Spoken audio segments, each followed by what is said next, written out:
We begin the celebration in the name of the Father, and of the Son, and of the Holy Spirit. The Lord be with you. And with your spirit. Good morning, my dear brothers and sisters in Christ. Good morning, Father. Today, we hear the story of Saint Thomas, and like Thomas, may the Lord open our eyes to the power of the resurrection and transform our doubts and fears into confident faith and boundless joy.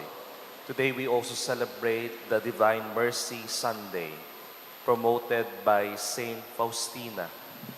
And this devotion is a invitation for all of us to face with confidence in divine goodness the difficulties and trials of the present and the future.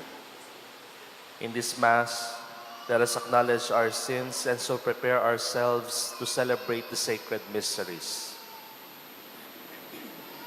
Altogether we say, I Thanks confess to Almighty God, and to you, my brothers and sisters, that I have greatly sinned in my thoughts and in my words, in what I have done, and what I have failed to do.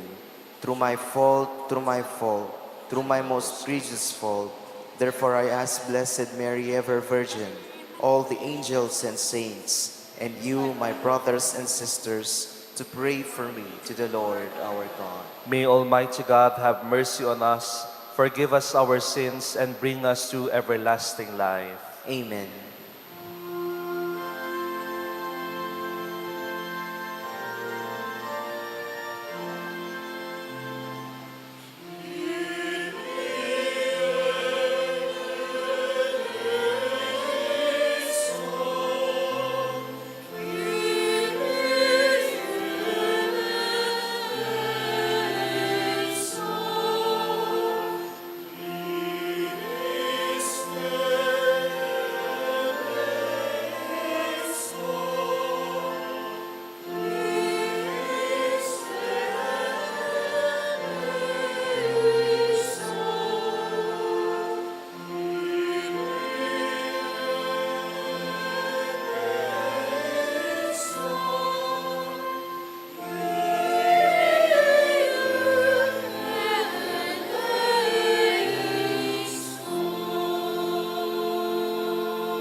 Gloria in excelsis Deo.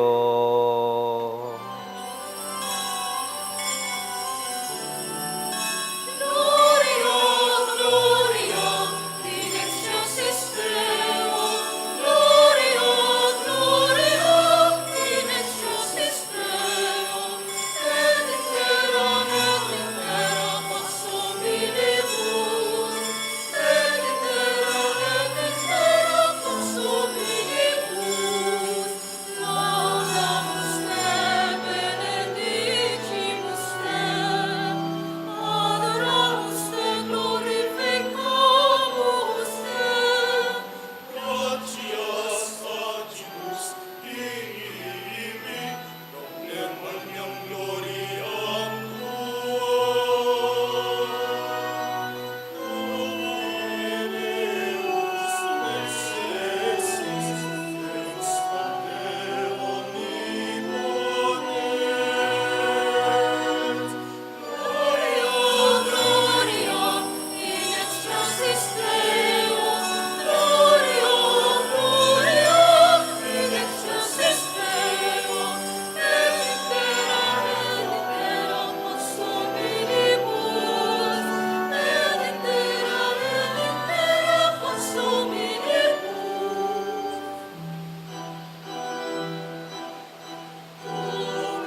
Let us pray.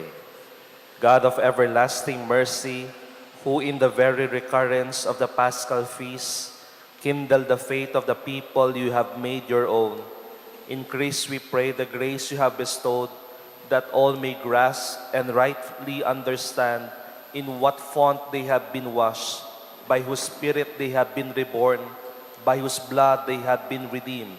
Through our Lord Jesus Christ, your Son, who lives and reigns with you in the unity of the Holy Spirit, one God, forever and ever. Amen.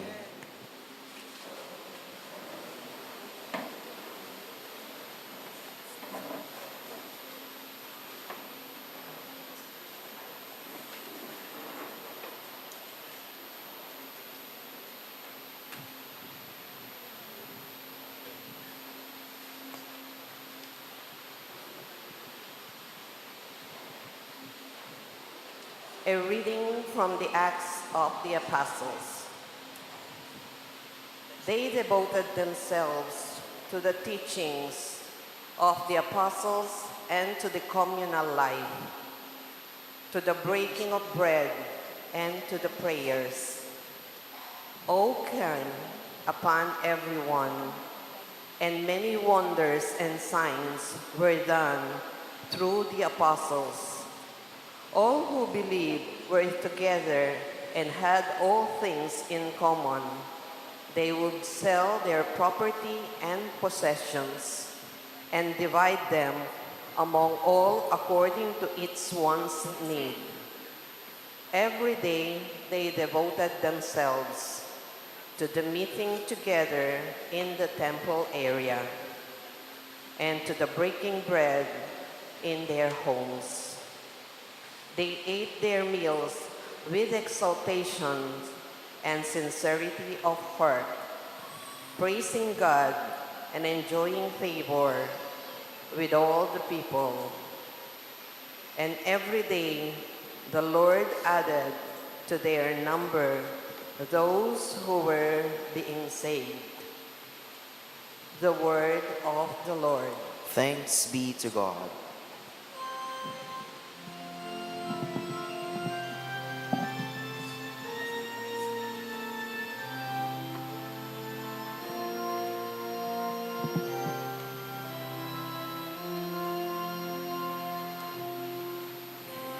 Give thanks to the Lord, for He is good.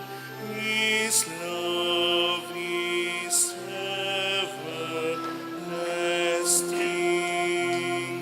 Give thanks to the Lord, for He is good. His love is everlasting.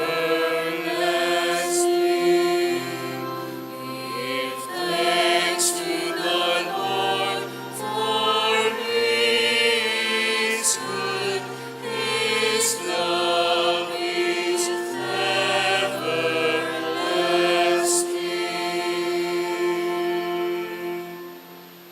Let the house of Israel say, His mercy endures forever. Let the house of Aaron says, His mercy endures forever. Let those who fear the Lord say, His mercy endures forever. Give thanks to the Lord, for He is good. His love is everlasting. Give thanks to the Lord, for He is good. His love is everlasting.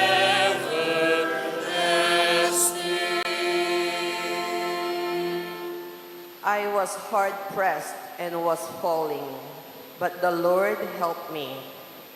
My strength and my courage is the Lord, and He has been my Savior.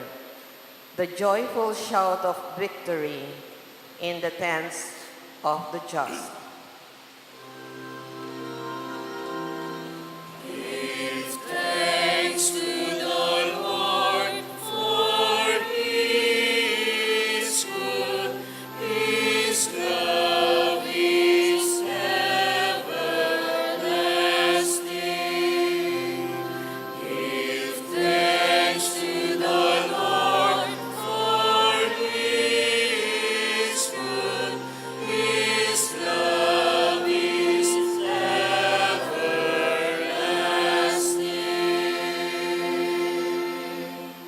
The stone which the builders rejected has become the cornerstone.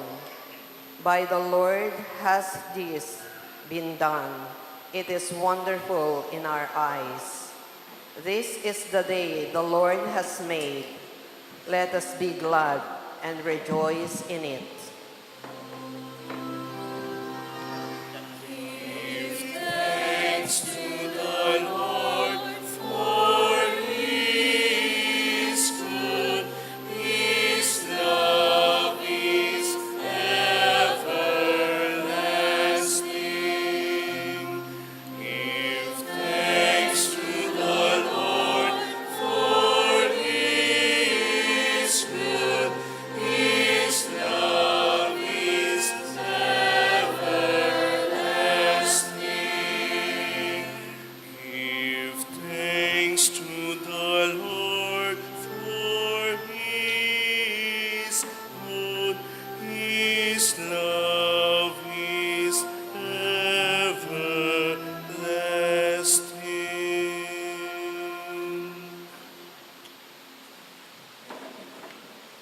A reading from the first letter of Saint Peter. Blessed be the God and Father of our Lord Jesus Christ, who in his great mercy gave us a new birth to a living hope through the resurrection of Jesus Christ from the dead, to an inheritance that is imperishable, undefiled, and unfading, kept in heaven for you, who by the power of God are safeguarded through faith to a salvation that is ready to be revealed in the final time. In this you rejoice, although now for a little while you may have to suffer through various trials, so that the genuineness of your faith, more precious than gold that is perishable, even though tested by fire, may prove to be for praise, glory, and honor at the revelation of Jesus Christ. Although you have not seen him, you love him. Even though you do not see him now, yet believe in him. You rejoice with an indescribable and glorious joy as you attain the goal of your faith, the salvation of your souls. The word of the Lord. Thanks be to God. Let's honor the Holy Gospel.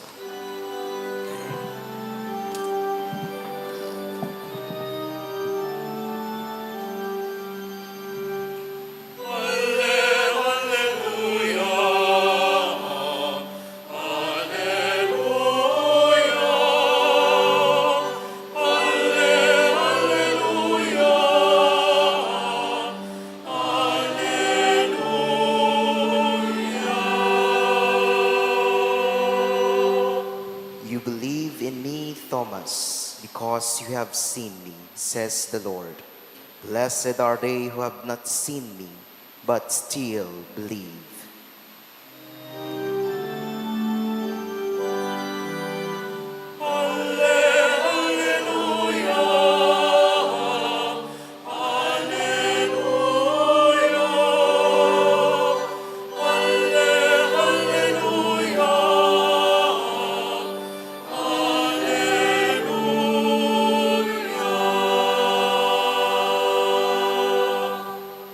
The Lord be with you. And with your spirit, A reading from the Holy Gospel according to St. John. glory to you, O Lord.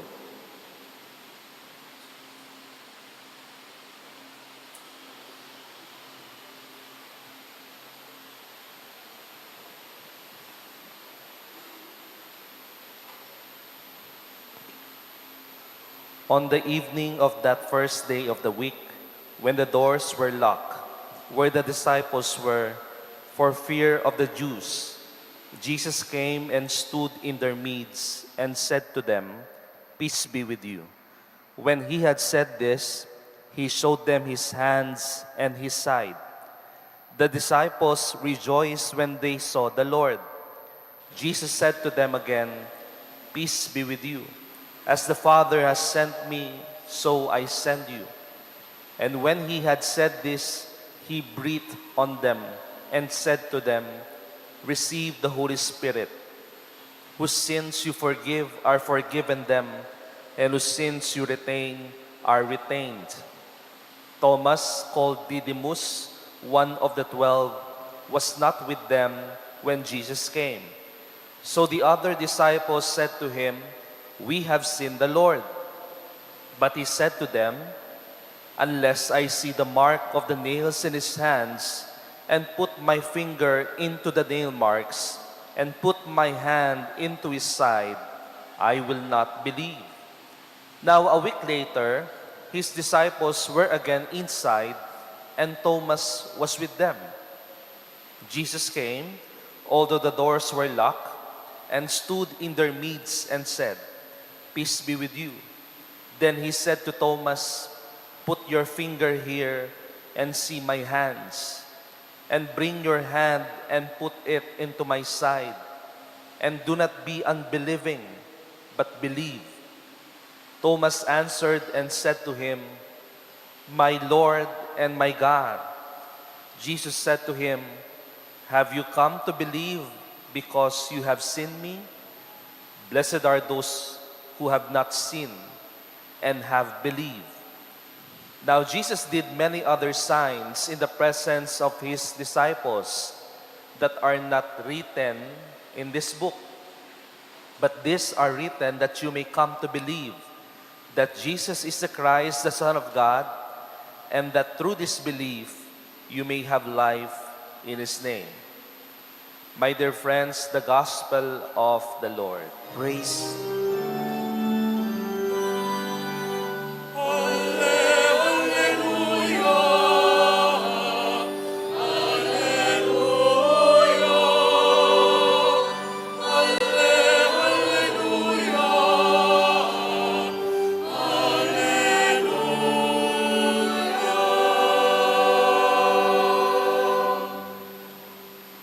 Please be seated. Muli po, magandang umaga sa ating lahat. Good morning. May tatlong klase ng chismosa. Ito po ang mga tatlong klase ng mga chismosa. Ang una, ang chismosang mapaniwala. Pangalawa, ang chismosang mapanuri. At pangatlo, ang chismosang may pag-aalilangan. Unahin po natin ang chismosang mapaniwala. May chismis. Sasabihin ni Marites, "Kumare, alam mo, yung kakilala natin, ang pangit na nga, ang pangit pa ng ugali." Sasabihin ng chismosang mapaniwala, "Grabe, ganun." Pangalawa, ang chismosang may panunuri o mapanuri. Sasabihin ni Marites, "Mare, alam mo, yung kaibigan natin, late nang umuwi paggabi sa kanilang bahay. At nakikita ko, pagdungaw ko sa bintana, may kasamang ibang lalaki. At laging naka-makeup na parang clown." Sasabihin ng chismosang mapanuri, baka naman kapatid niya yun. Sigurado ka ba? Baka naman nagtrabaho lang. Kaya naka-makeup. Baka kakilala niya lang yun. At hindi niya kaano-ano rin. Nagtatanong muna ang chismosang mapanuri. And the third is ang chismosang may pag-aalinlangan. Sasabihin ni Marites, "Kumare, alam mo yung katabi ko kanina tuwing misa, kaninang misa, parang palaka yung boses. Alam mo, napakagarbong magsuot nitong nakita kong nagsimba. Parang milyonaryo pero ni isang kusing hindi nag-donate sa simbahan. Sasabihin po ng chismosa may pag-aalinlangan, alam mo kumare, hindi ako maniniwala hanggat hindi ko naririnig sa akin dalawang tenga kung boses palaka talaga siya. At hindi ako maniniwala kung hindi ko makikita sa aking mata, kung hindi talaga siya nagbibigay sa simbahan. In our gospel today, si Tomas, hindi naman po chismoso, pero sa tatlong klasifikasyon ng ating mga sinambit na mga klase ng mga chismosa, anong klase po kaya siya? Is he gullible? Ibig sabihin, mapaniwala ka agad sa mga chismis, sa mga haka-haka? Is he skeptical? Ibig sabihin, may pag-aalinlangan? Is he critical? Ibig sabihin, may pagtatanong muna, mapanuri muna. Ano siya sa tatlo? He is skeptical, mapanuri. Kasi sabi po sa ebanghelyo natin, sa kwento natin ngayon, sabi, nagkwento na sa kanya ang mga disipulos ni Jesus na nakita ang muling nabuhay. So sinasabi nila sa kanya kasi nga wala siya noong nagpakita si Jesus. Kaya nga kinikwento ang lahat ng nangyari, pero anong sabi ni Tomas? Hindi ako maniniwala hanggat hindi ko nakikita, hanggat hindi ko nahawakan ng kanyang mga sugat, sa kanyang mga kamay, sa kanyang katagiliran. Hindi ako maniniwala. He is skeptical. Nagtatanong. May pag-aalinlangan. Kaya nga po, parang kamukha lang natin kung minsan si Tomas sa ating ebanghelyo ngayon. Thomas the doubter, the skeptical. Ilan na pong beses narinig natin sa simbahan na ang ating Diyos ay nabuhay muli. Na siya ay naririto ngayon, kasama natin. Pero bakit ang hirap paniwalaan na ang Diyos ay naririto sa presensya ng bawat isa sa atin? That we are made in the image and likeness of God. Bakit ang hirap-hirap paniwalaan na naririnig natin ang tinig ng Panginoon sa tuwing nagsasalita ang mga lektor? When they proclaim the Word of God. When they say, the Word of the Lord. Ibig sabihin, galing sa Panginoon. Na kahit kung minsan ay may pagkakamali sa mga binibigkas nila, hindi ibig sabihin nawawala ang salita ng Diyos. Naroroon pa rin. Bakit ang hirap sa ating paniwalaan that in the minister, in the priest, Christ is present? Na kahit anong skandalo ang naririnig natin sa mga pare, kahit hindi sila perpekto, kahit may pagkukulang man, nariyan pa rin ang presensya ng Diyos. Kaya nga nung minsan po, dati nung bagong orden pa lang ako bilang sampari, may mga mahilig magmanong mga matatanda na po sa akin. Pero hindi ko minsan pinapagmano kasi alam ko matanda. At ako ang nagmamano sa kanila. Alam niyo, ilang beses po, isang beses, pinagalitan po ako nitong isang matanda. Sabi niya, Among, Father, hindi ako nagmamano sa iyo. Nagmamano ako kay Kristo na nasa iyo. Kaya papagmanuhin mo ako. Alam niyo, magmula po noon, sige lahat ng matatanda, mano kayo ng mano sa akin. The priest is the image of Christ. Kahit sa banal na misang ito, mahirap paniwalaan kung minsan ang pananampalataya natin that Christ is present in the form of bread and wine. na sa tuwing nakokosegra at tinataas ng pari, ito'y nagiging katawan at tunay na dugo ni Kristo. Na sa tuwing pipila tayo sa communion, ang sasabihin ng EMDC, ang sasabihin ng pare, the body of Christ, anong sasabihin natin? Amen. Anong ibig sabihin nun? I believe. Naniniwala ako. Naniniwala ako, Father, na yan nakakainin ko ay yan ang katawan ni Kristo na nabibigay ng nourishment sa aking katawan. That throughout, na sa mga problemang pinagdadaanan ko, na kahit imperfect ako, alam ko na may Diyos na nagmamahal sa akin. Yun ang pinaniniwalaan natin. We say Amen. Kaya nga kahit sa mga panalangin natin, we ask this through Christ our Lord, lahat ng panalangin natin, binibigas natin ng Amen. Bakit? Kasi pinaniniwalaan natin na lahat ng mga pinanalangin ng pari ay sana'y ito'y panalangin papunta sa Diyos. Na hindi lamang tayo narito dahil we are asking for God's kindness, for any miracle. But we are here praying to God. Lahat ng mga panalangin ng pari sana'y maabot at papunta sa Diyos. That's why we always say Amen. Father, doon sa mga pinanalangin mo, pinagkakatiwalaan kita. Naniniwala din ako na itong mga panalangin na ito na binibigas natin ay maaabot hanggang sa langit. Remember, faith comes from believing.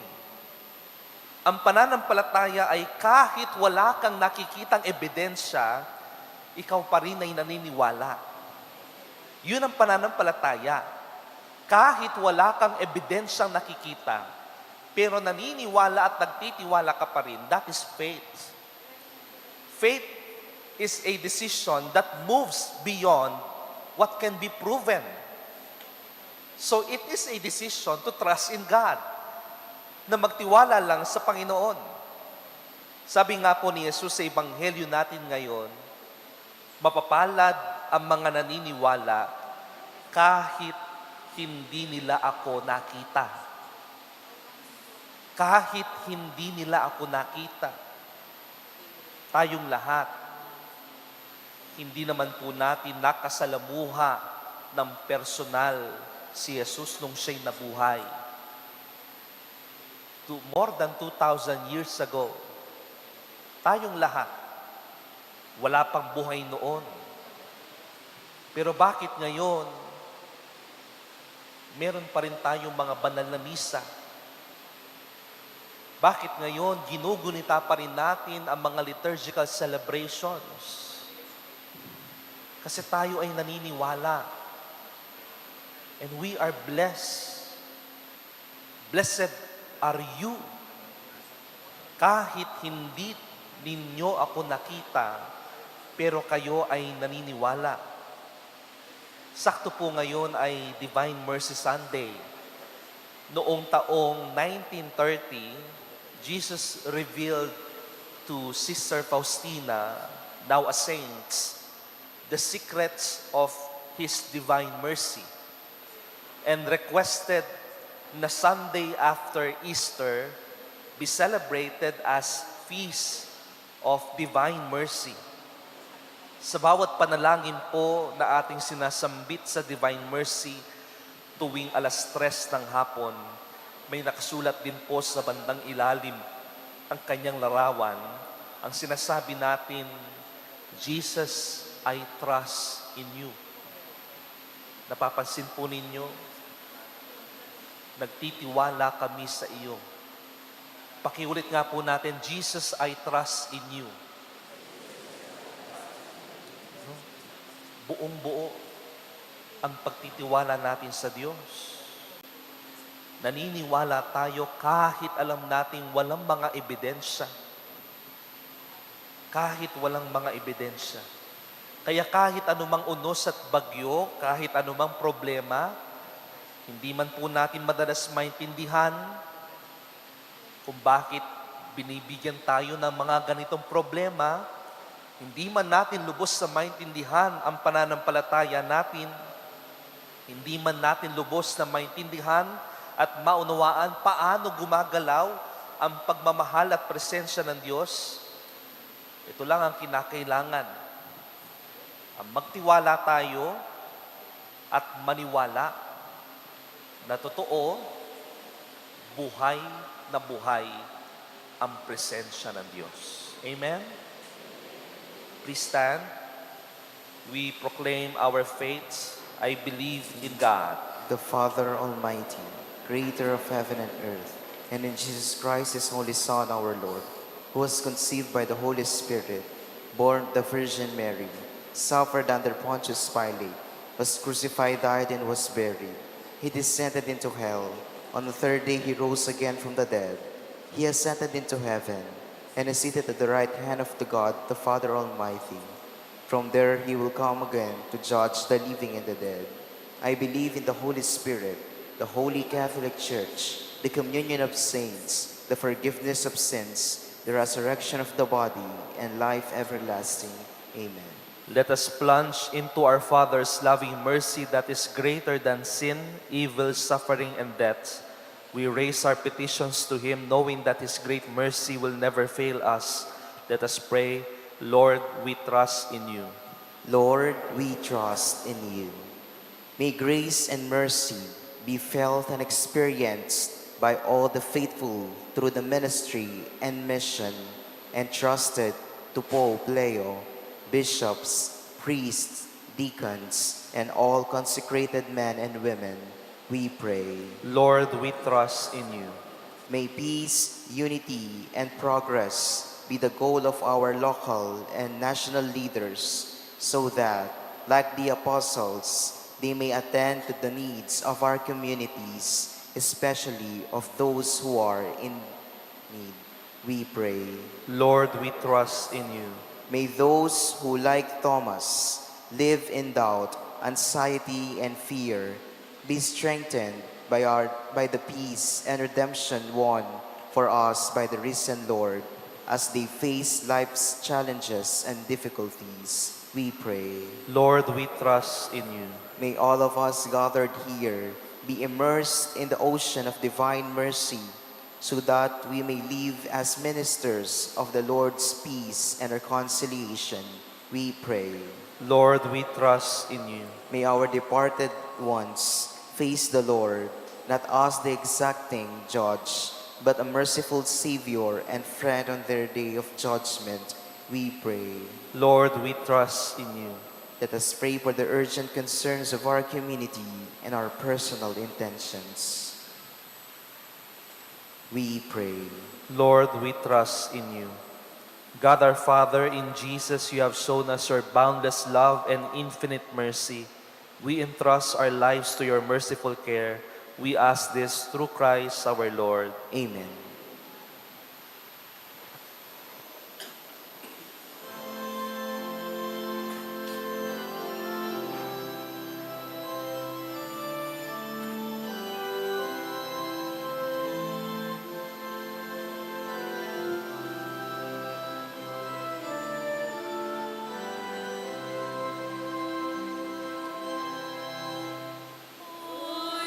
Aening Pascha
Pray, brethren, that my sacrifice and yours may be acceptable to God, the Almighty Father. May the Lord accept the sacrifice at your hands for the praise and glory of his name, for our good and the good of all his holy church. Accept, O Lord, we pray, the oblations of your people, that renewed by confession of your name and by baptism, they may attain unending happiness through Christ our Lord. Amen. The Lord be with you. And with your spirit, Lift up your hearts. we lift them up to the Lord. Let us give thanks to the Lord our God. It is right and just. It is truly right and just, our duty and our salvation at all times to acclaim you, O Lord, but on this day above all, to laud you yet more gloriously, when Christ our Passover has been sacrificed. For he is the true Lamb who has taken away the sins of the world. By dying, he has destroyed our death, and by rising, restored our life. Therefore, overcome with paschal joy, every land, every people exults in your praise, and even the heavenly powers with angelic hosts sing together the unending hymn of your glory as we acclaim.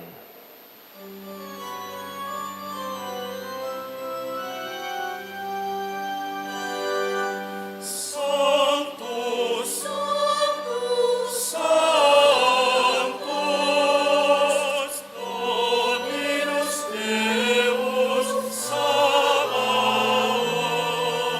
Sanctus, Sanctus, Sanctus, Dominus Deus Sabaoth.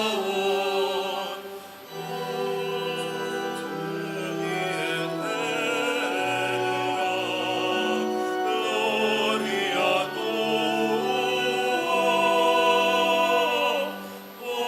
Hosanna in excelsis, in excelsis.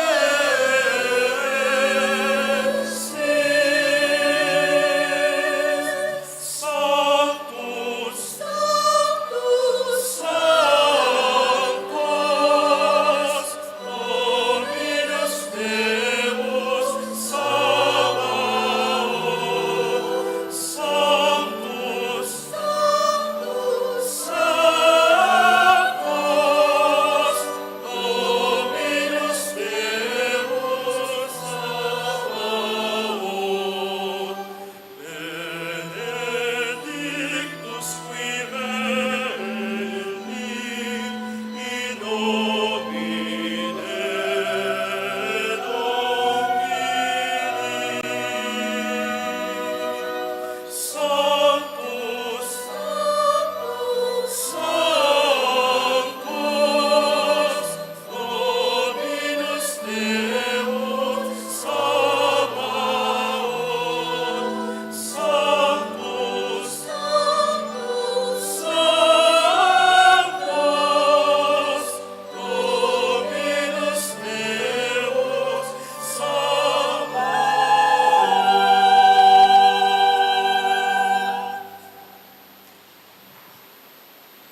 You are indeed holy, O Lord, the fount of all holiness. Make holy, therefore, these gifts, we pray, by sending down your Spirit upon them like the dewfall, so that they may become for us the body and blood of our Lord Jesus Christ.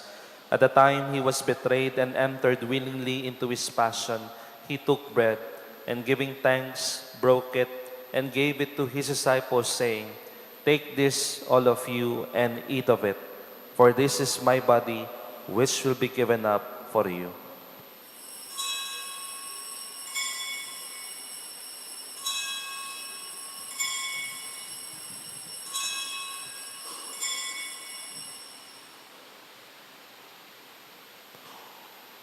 In a similar way, when supper was ended, he took the chalice, and once more giving thanks, he gave it to his disciples, saying, "Take this, all of you, and drink from it.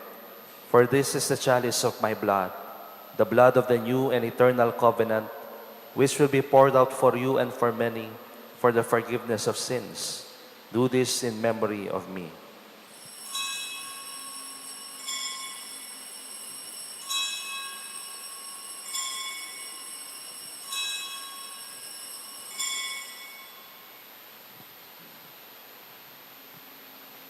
We proclaim the mystery of faith.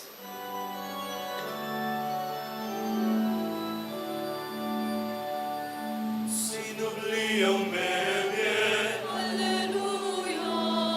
sinubli ang bebye, Alleluia. sinubli ang bebye. Alleluia, alle, allelu,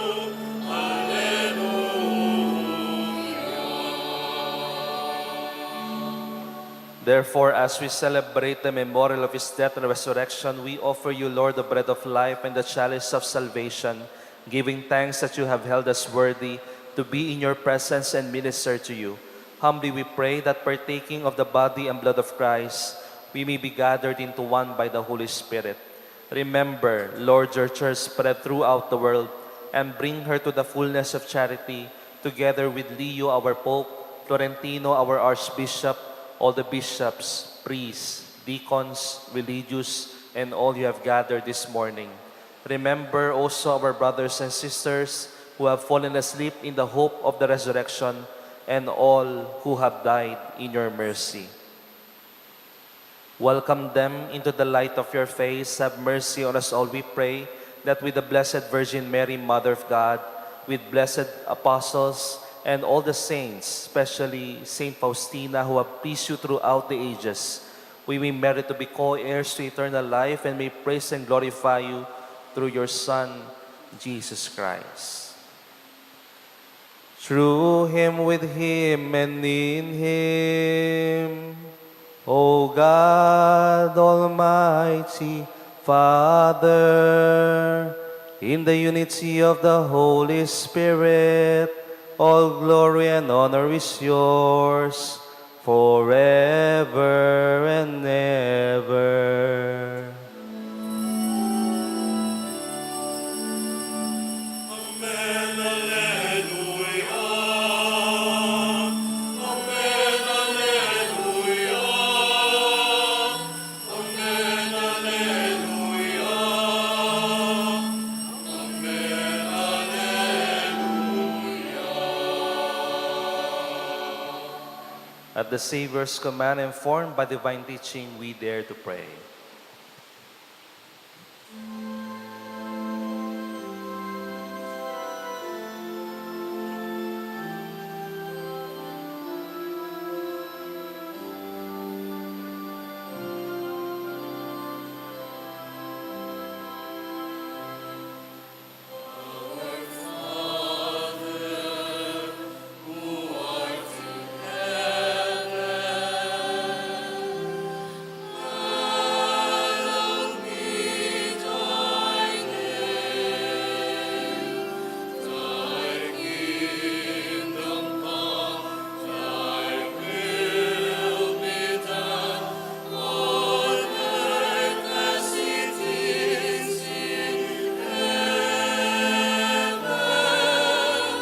Give us this day our daily bread, and forgive us our trespasses,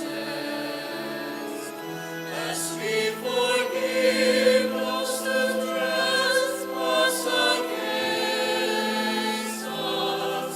And lead us not into temptation, but deliver us from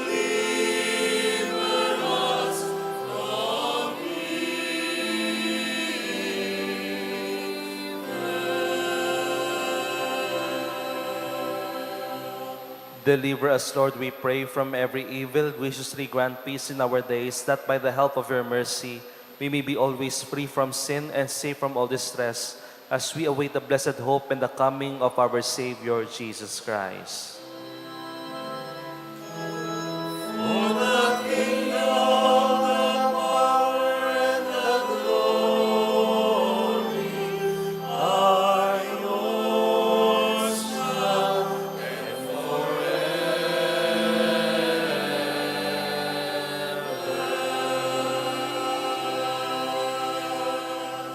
Lord Jesus Christ, who said to your apostles, "Peace I leave you, my peace I give you," look not on our sins, but on the faith of your church, and graciously grant her peace and unity in accordance with your will, who live and reign forever and ever. Amen. The peace of the Lord be with you always. And with your spirit. Let us offer each other the sign of peace. Peace be with you.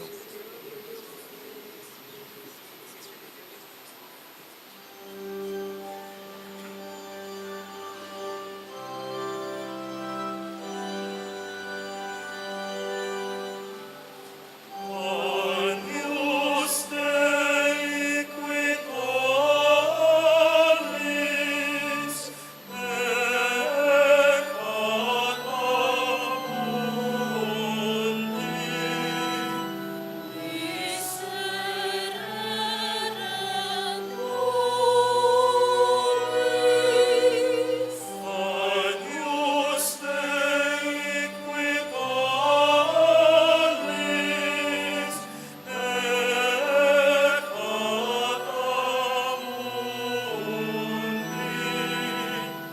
Miserere nobis. Agnus Dei qui tollis peccata mundi. Agnus Dei qui tollis peccata mundi. Dona nobis pacem, dona nobis pacem.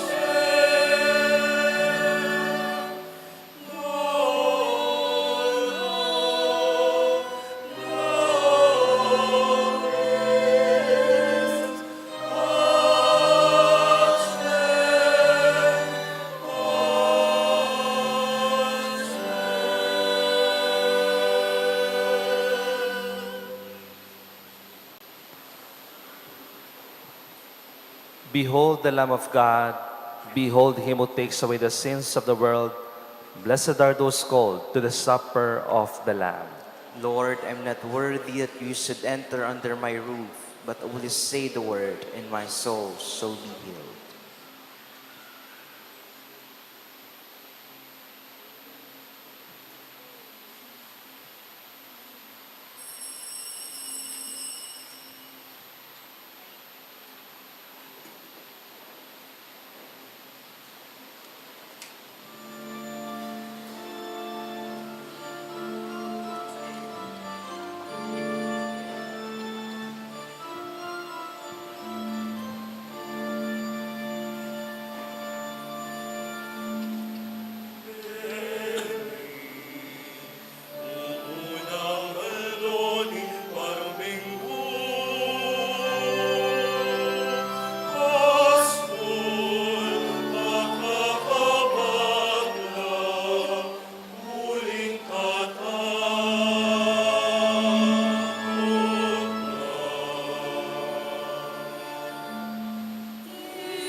Let us pray. Grant, we pray, Almighty God, that our reception of this Paschal Sacrament may have a continuing effect in our minds and hearts through Christ our Lord. Amen. The Lord be with you. And with your spirit, Please bow down your heads and pray for God's blessing. May God, who by the resurrection of His only begotten Son was pleased to confer on you the gift of redemption and of adoption, give you gladness by His blessing. amen. May He, by whose redeeming work you have received the gift of everlasting freedom, make you heirs to an eternal inheritance. Amen. And may you, who have already risen with Christ in baptism through faith, by living in the right manner on this earth, be united with Him in the homeland of heaven. Amen. And may the blessing of the Almighty God, the Father, and of the Son, and of the Holy Spirit come down on you and remain with you forever. Amen.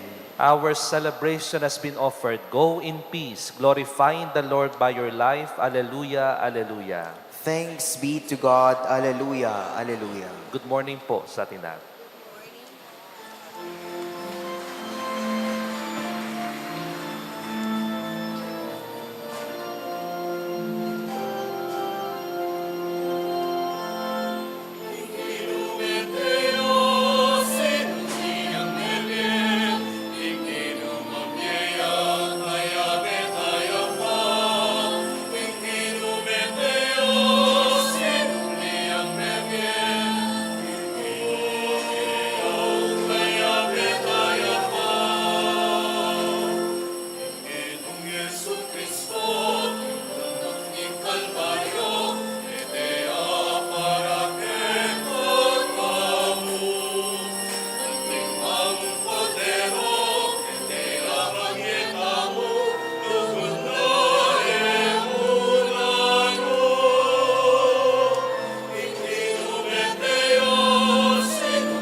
Jesus the Savior is risen from